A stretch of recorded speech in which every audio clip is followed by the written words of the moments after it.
Okay. Welcome, everyone. My name is Ashley Raby. I am going to be doing episode 1 of Real Estate Confidential, and I figured I might as well talk a little bit about what inspired this and the overall structure of what this show is going to be about. They're going to be 30-minute episodes, and each episode is going to contain a story, and that story is going to be something that I've either personally experienced or I've seen happen externally with another agent, or a success story with a client, things like that.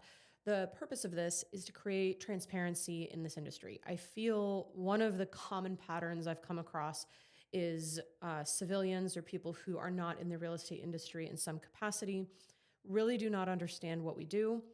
They don't understand all the things that we have to do, the things that can go wrong, and the ways in which they can become unprotected or the ways in which they can succeed. So I'm going to be talking about these stories. The thing that inspired this whole idea in the first place was 2 books.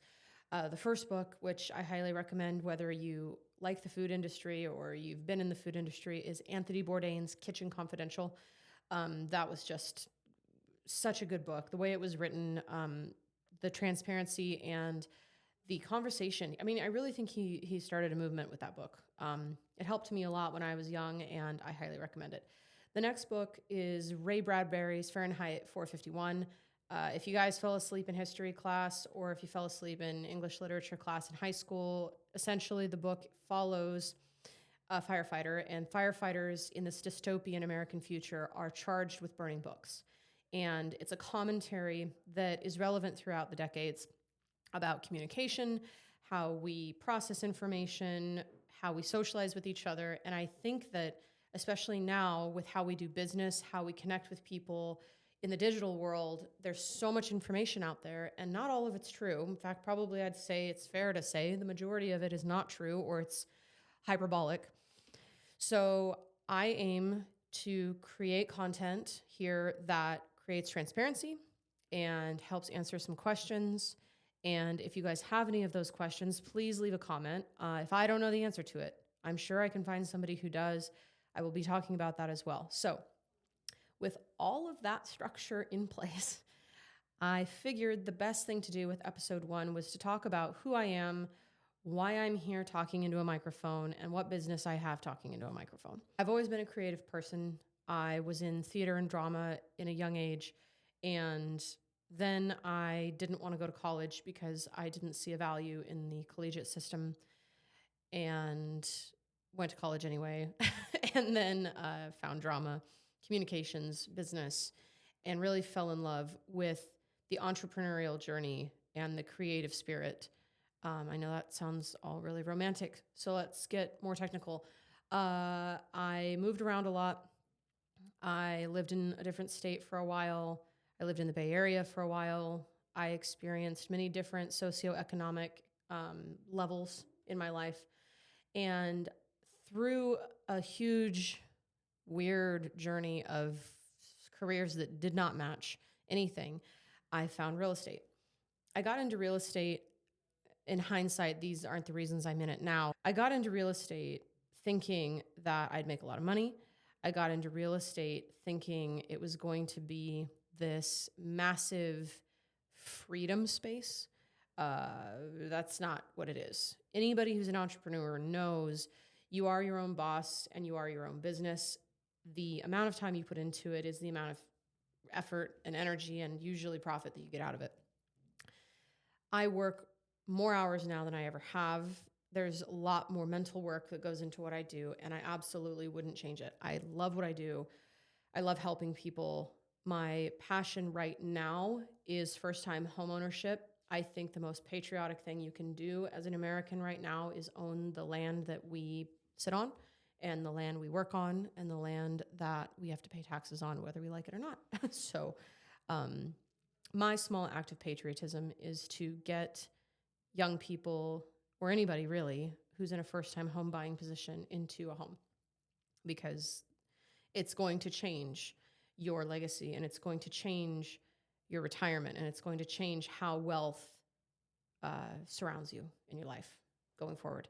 It's a long game for most people, so don't think you're going to get rich quick.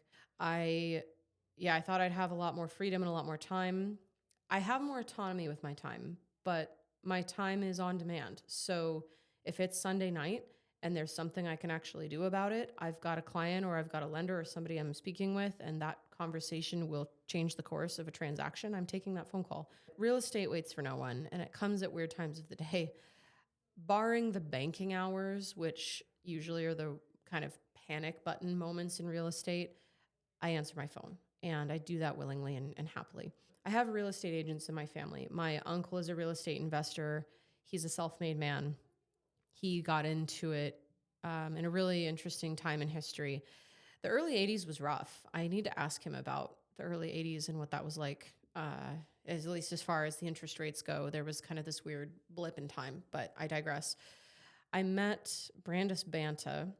She currently works for Compass, I think. She's amazing. And she actually found my dog, my little old dog, never done this before in her life, wandered down the street to the neighbor's house, Brandis's house. And Brandis brought my dog back. And from there, we blossomed a friendship. And she was very kind, very generous. I didn't realize at the time how kind and freely giving she was. She told me how to get my license, what steps to take, and then she'd bug me every few weeks. Hey, what are you doing? Hey, did you get your license? Hey, how's that license going? Hey, are you taking your tests yet? I'm glad she did. She didn't hold my hand, but she encouraged me, and that's important. I think that in any instance in life, when you want to help someone, you have to know that they're putting in the effort. You have to know that they're trying. And I was desperately trying. I went to the local community college. I crammed all the credit classes I needed. I took legal aspects of real estate, which just blew my mind. If you're a real estate, or if you're an aspiring real estate agent and you're looking to get into the industry, if you have the option to take an elective, I would highly encourage you to take legal aspects of real estate. Real estate's interesting. We have to know the law. We have to understand the law. We have to obviously operate within the law, but we can't practice the law. So taking legal aspects of real estate really helped me understand boundaries, understand if this, then that situations, and I just highly recommend it. So I get through school. I sign up for the exam at the local DRE office. By the way, all of this is super expensive and takes time, so just bear that in mind. You should have like 3 to 6 months of savings in the bank and a couple grand to get through all of the fees and crap that they charge you, because there are fees and there are dues and there are money grabs left and right. We work for free, but our operating costs are not free. So please bear that in mind. I passed the test on the first try, which apparently is a thing to do. I did not expect to pass on the first try. It was very hard. I think the test, knowing what I know now, could be harder. I think that I feel confident saying the barrier of entry could and maybe should increase, especially since language is a very important part of what we do, going back to the law, and knowing basic language structure, I think is really important, and maybe that should be tested on in the test. Anyway, passed it, was scared out of my mind, and suddenly super hopeful. And I join a brokerage immediately and join a team immediately. And that almost cost me, I almost quit. I don't like to quit anything, and I almost quit. It was not the team that I thought teams were supposed to be. I was told teams were, there's a rainmaker, there's the owner of the team and the rainmaker, and if you do really well and you're putting in the work and you're putting in the time, then they take a percentage, but that they hand you transactions, they hand you clients. And there's senior partnership within a team. And some teams, I think, do operate that way. You can kind of see that a little bit on reality shows, which I will make separate episodes about these reality shows that are happening right now. If you haven't seen Owning Manhattan, that is chef's kiss. There's still drama and there's still unrealistic reality in it, but chef's kiss. Selling Sunset is, that's just reality TV. But all those things to say, going back to the exam and passing and all that and joining a team. So I'm on this team and it's a call center. I'm being processed through a CRM. There's loads of money being dumped into widecast net Facebook advertisement. And most of the time with Facebook advertisement, they can give you fake numbers, fake emails, fake names, yada, yada. You're doing well with that type of call center if you're converting at 1% to 3%. I do not see 1% to 3% a success rate by any measure, but that is apparently what it is. So I'm getting burnt out very quickly. I'm in a call center. I hate it. Everyone that answers the phone hates me, and I'm not providing any value. I'm just dialing for dollars and slowly sucking my soul and pissing people off. So, okay, now what? If this is what it is, this is not for me. I want to be doing what I imagined in my expectation. Expectations are dangerous. What I expected to be doing. So I go to Erica Poindexter. She was the coach at that brokerage at the time. And she was in charge of all of the youngling entering real estate agents, making sure that we knew what we were supposed to be doing, had the tools to do those things. And she did a lot of workshops and education around contracts, which I loved because the contracts are dense and there's a lot of different ways you can variant a contract. There's addendums, there's single pieces of paper that can make all the difference. And I wanted to know that stuff. So I'm sitting on the other side of her desk and I just start crying. I lost my cheese. The cheese was lost. I was so depressed, so sad. What am I doing with my life? I'm going to quit. This sucks. Take me out back. So she said, no, you're not. She said, you're going to get through this.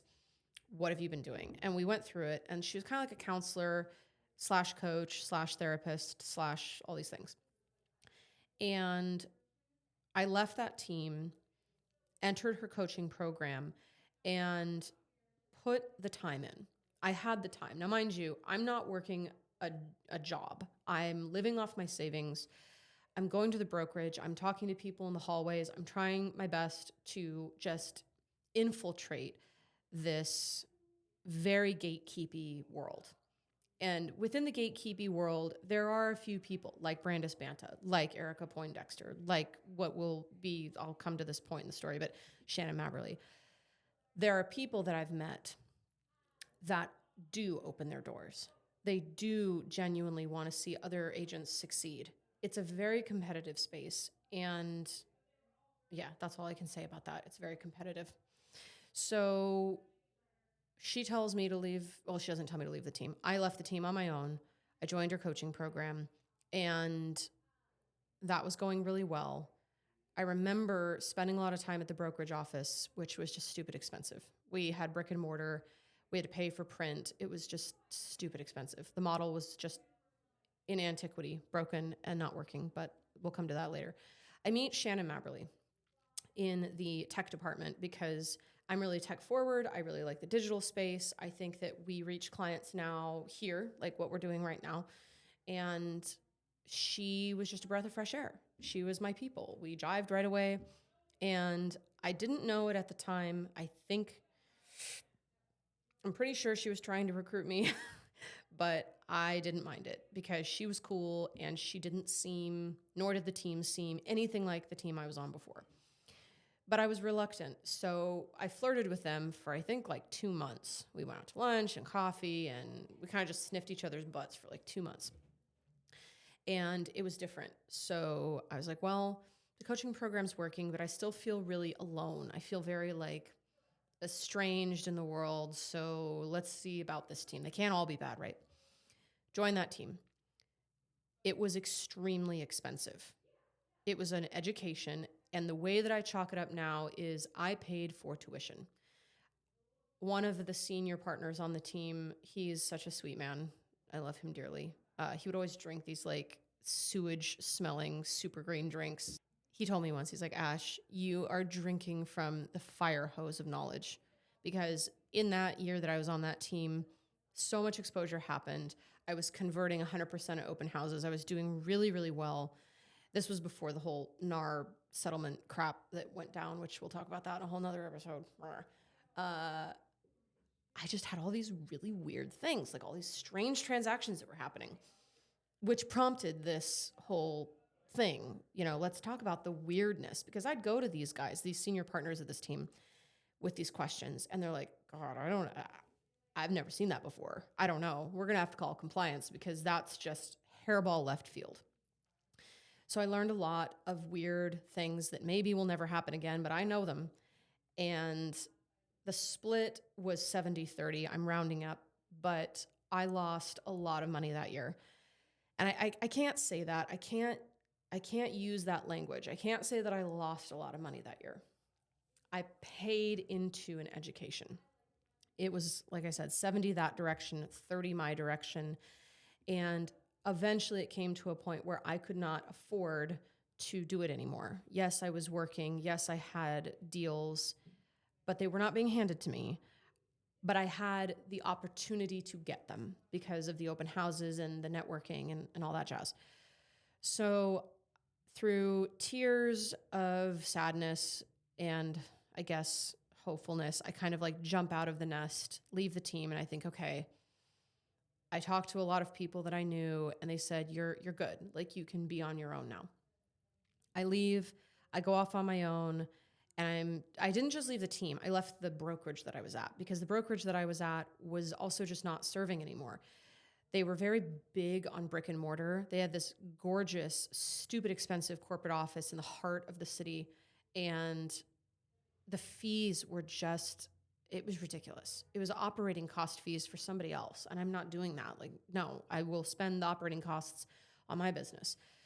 So all of that was the right decision.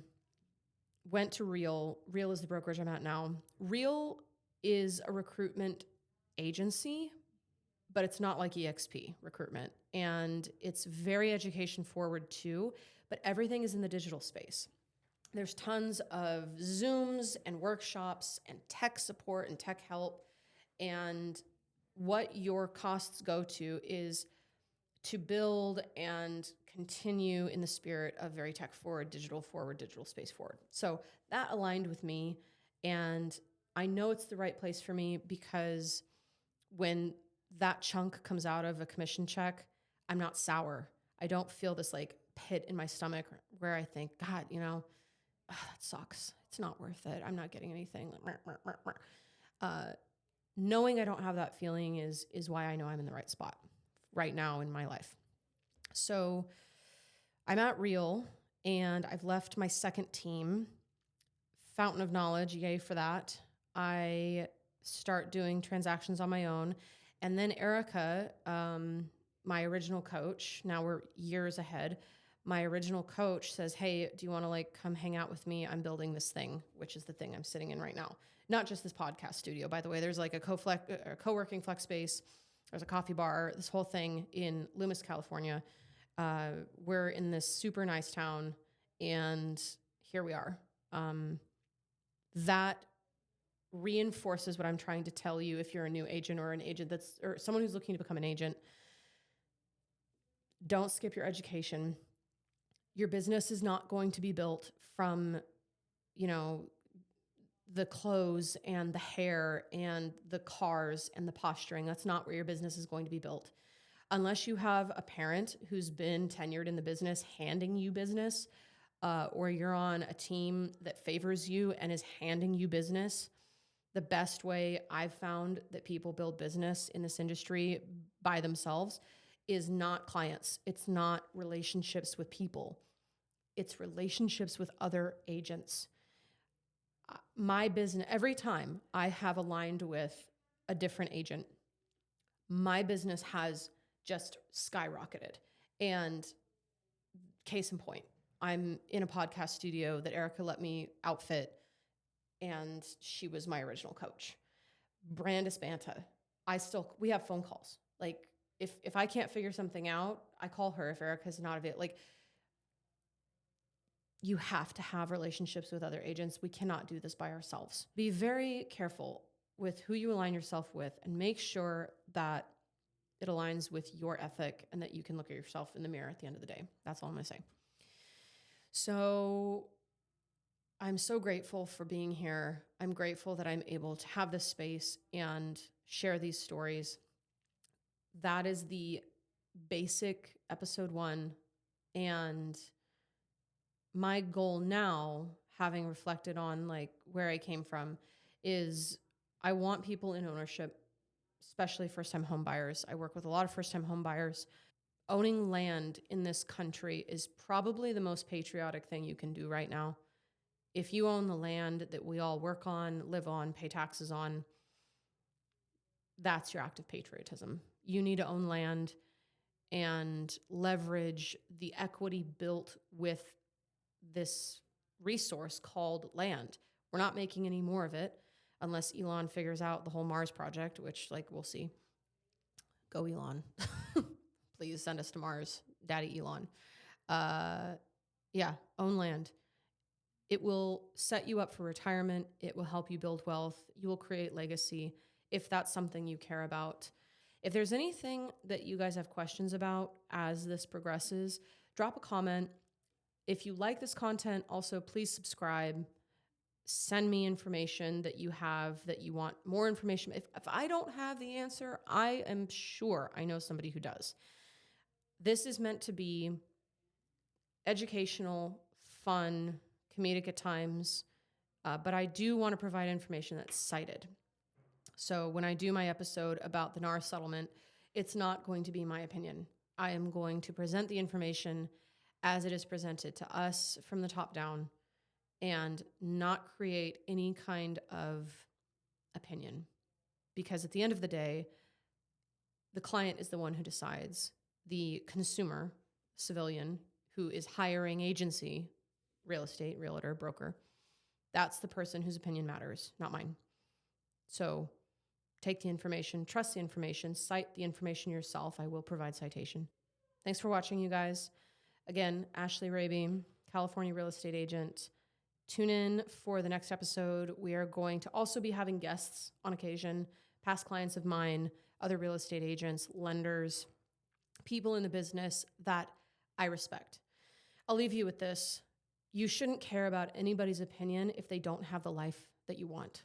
If they've got the life that you want, maybe they're worth listening to. All right. Bye, you guys.